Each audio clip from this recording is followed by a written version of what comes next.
So you get the Holy Spirit, one who is going to be a source of peace and being able of faith and being able to overcome fear, but also Jesus, declarationally, we give you the Holy Spirit, and the Holy Spirit is not only going to help you, but he's going to remind you. He's going to remind you of what I just said here, and I want you to be allowed to take this to heart. You do not need to be afraid.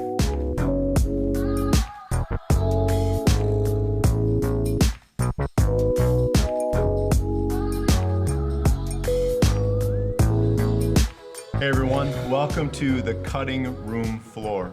Every week, believe it or not, there's a lot of stuff that when we prepare messages, sermons, it doesn't make it in and you don't hear it on the weekend. Hence the cutting room floor, right? Yeah, that's exactly right. And Bill, as we just kind of kick it off, before I jump into what hit the cutting room floor this week for me, what is it that normally takes place for you? I mean, what are the things most often that you're finding, looking and it's like, it's not going to be able to make it in? Yeah, well, one thing that I just try to be responsible with, and I enjoy it, so it's easy. But just like the background, like what's the context, what's going on? So for 1 Peter, I would be doing probably many of the things that you've done, either recently or in the past, of just like, okay, who's this letter written to? What's their situation? What do these words mean in the verses that God has before us to talk about this weekend? So you get all of this rich content, but you can't spend the entire 20 or 30 minutes talking about the context. So you've got to just pick a couple pieces. So all of that context is so rich, so it's just on the cutting room floor. Yeah, and I'll give you a shout out. I know you do hours and hours and hours of study just to make sure that you know that, that's exactly what God's saying, and then you give the word out and apply it that way. So keep that going that way. For me this week, I had 4 things that I thought I'd just share that were like on the cutting room floor. It's kind of like, I wish I could have just spent a little bit more time with it that way. So the first one was this, and it kind of went right back to our series verse, which, by the way, I'm just so thankful for our team that was able to put a wallpaper together. So I've got this on my phone. What a great reminder it is for me each and every time. I just open my phone up and read these words. May God bless you richly and grant you increasing freedom from all anxiety and fear, which, by the way, if you'd like that wallpaper, it's free. It's on the front page of our website right now. Feel free to be able to get that. But what I didn't go into at that time was just taking that step back and going, who was it that God used to give that message to us? And when you read 1 Peter chapter 1, verse 2, I'll give you 3 guesses, Bill. Who was it that God used to bring that message to us? Peter? Peter himself, right? Who ended up being the subject of the first lesson that we were able to go into. But in particular with this, Peter was somebody that really knew what fear was all about. And he knew when he shared these words that it was God's heart and it was God's will. And he'd experienced that this is possible as well. And context-wise, what you were just starting out with, you shared that there was a group of people that this was initially shared with.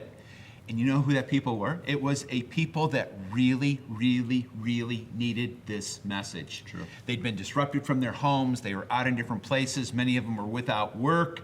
So there was the anxiety, the fear that was in them. And Peter's words, he just starts this off to them at a time in his life that he knew he didn't have much life left. And he knew that as he came to, the book of Peter. So to be able to share these words from his heart to those that he knew needed them, I mean, that was just rich. And I wish we could have just spent a little bit more time going into it. So second thing that I had to go back and pick up off the cutting room floor, and I really wish that this could have just been, sandwiched in there somewhere, came from a conversation that we and others, as we were talking about the message and preparing for these initially, was this truth that fear is not a sin. Right. You remember that? Oh, absolutely. Yeah, and I think you were the one that asked the question or forced the question that way, like, so is fear a sin? No, when Peter found himself in that distazo position, double focus there, it wasn't a sin, but it certainly was a problem. And fear is our response, initially, sometimes ongoing, to something that is going on in our life, something that that we're feeling, right? Yeah. It may be that real life situation that you could reach out and touch, or it could touch you, or something that is going on in our mind, very real. And if we don't do something with it, then we'll be overcome by it. And we do know, again, from what Peter says, from what God says over and over again, with all of the times that he shares, do not be afraid, that he doesn't want us to be overcome by fear. Doesn't want it to, aren't to be dominated with fear in our lives, but rather to be able to overcome it by his grace. Yeah, think about what you even said in the sermon about fear will always take us to a place, right? If we just go hands off and let fear run its course, fear will always take us to a place that we don't want to be, and really that God doesn't want us to be in, right? So, and fear just has a way of, I don't know if you guys have learned this in your own life, but like fear has a way of just taking over. Yeah. I mean, all of a sudden you're in this place where you feel like you're reacting instead of being proactive, right? Yep. Instead of Yep. thinking, you're just reacting, and instead of thinking about others and loving, all of a sudden you're thinking about yourself. And man, the temptation to not steward fear well, Yeah. and the opportunity that God gives us in those moments of fear to turn to Him, Yeah. all of a sudden, if we just go hands off, right, we go to this place of not depending on God, but being independent, being self-focused. Yeah. Just really dangerous stuff. So you get not only the initial temptation, but you get all these temptations, greater ones especially, that come thereafter. Yeah, and I'm going to affirm that in my life. Sometimes you go like, I can't tell you what you're feeling, but I can tell you what I'm feeling. And you described that's what fear looks like in my life, and it can be very real. And I really, really, really need what God gives to us in that as well. Yep. So let me move to our third piece that I thought I think it's important, just couldn't quite fit it all in there. And it's how the text started out. So we were in Matthew chapter 14, and I started out reading from verse 22. Immediately, Jesus made the disciples get into the boat and go on ahead of him to the other side. So Jesus told, you guys get in the boat, you leave right now, after the feeding of the 5,000. Which means Jesus sent his disciples out into a storm. He knew that He knew that they were going into a place that they were going to be in a place of fear. He did. Which certainly begs the question, why, right? Why? Why would you do that, Jesus? Please, you wouldn't do that to me. But he sent them into a place, even though there would be fear with it, that they were going to be able to discover things that they wouldn't be able to discover otherwise. That fear would reveal opportunities that they wouldn't have had otherwise either. I mean, if he wouldn't have done that, they wouldn't have had the opportunity to be able to walk on water. No doubt. And unfortunately, only one did. Everybody had the opportunity, but fear kept some, right, from being able to experience what they could have.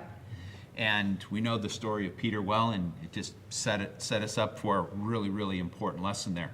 But the reminder in this, Jesus sent them out into that, brings us back to the sovereignty of God. Yeah. And with the sovereignty of God, to me, I find it both comforting and I find it really perplexing. Really? Yeah, for sure. I mean, because I'm so glad in the sovereignty of God, and there's sometimes I'm just scratching my head like, God, how can this be, right now taking place? But to realize that he's not out of control. No. Never. One thing that comes to mind is, fear is so undesirable, for humans. And are you human? Yeah, bookmark that right there, right? No Yeah, doubt. fear is undesirable. But fear, right? And this is part of how I process that question of why would Jesus send them out knowing that this storm? Yeah. I think because fear can foster faith. So often fear doesn't. Mm-hmm. Fear devastates our faith or derails our faith, but fear can foster faith, and that's what happened. I mean, what's going on after they all get back in the boat? They worship Jesus. Yeah, now, had this not happened, would they have just in the middle of the Galilean Sea, would they have just said, you know what, guys, let's worship Jesus right now? Yeah. No, but because of this.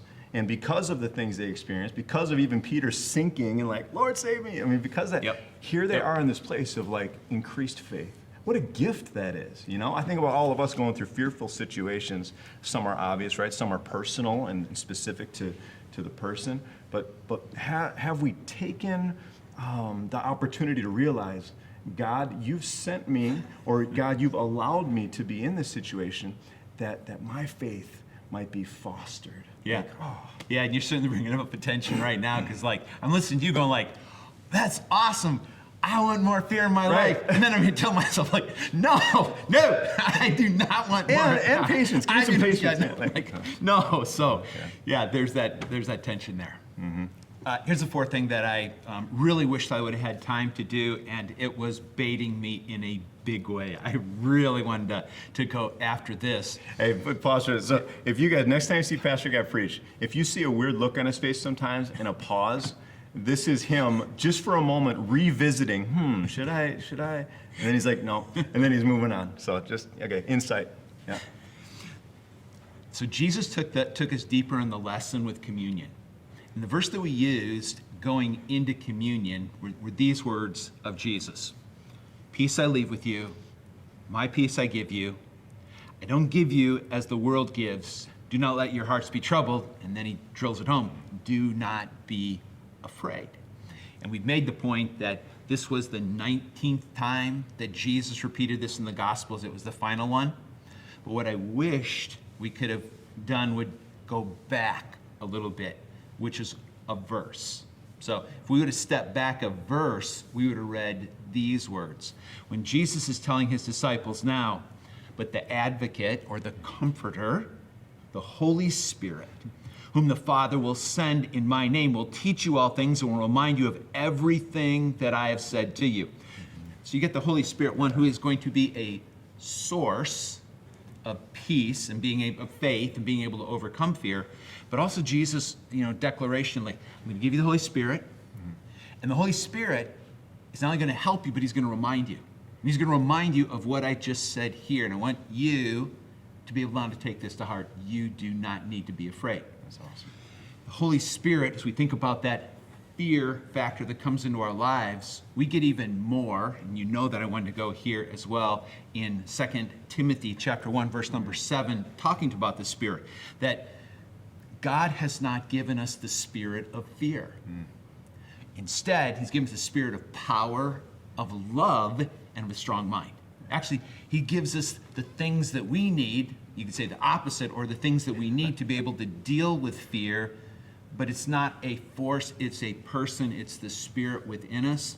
So one of the reasons that Jesus, I think, says with such conviction, do not be afraid, is because you have my Spirit, you have my promise, you have me, I am with you, I promised it that way. Yeah, and these things that, like you said, opposite, right? So I've not given you a spirit of fear, because in that spirit of fear, you're going to have weakness. You're going to have the opposite of love, which you could say is selfishness, yeah, right? That's good. And then you're going to have the opposite of self-control, which is like this impulsiveness or this reactive kind of mindset. But instead, like, I don't want you to have that. Yeah. I want you to have that spirit of power, of love, and of self-control, or as you said, Yeah, strong mind. strong mind. Yeah. So where's fear mostly going to reside? Oh, totally. Yeah. Yeah. And Yeah, don't forget about that. That's where I'm feeling it. that enteric and nervous system. Yeah, for sure. Yeah. Well, I'm going to wrap this up just by taking us back to the bottom line of last week. In times of fear, what we need most is to be Jesus-focused and one another connected. I really needed that last year, Bill, in 2020, and I am very confident I'm going to need that again in 2021.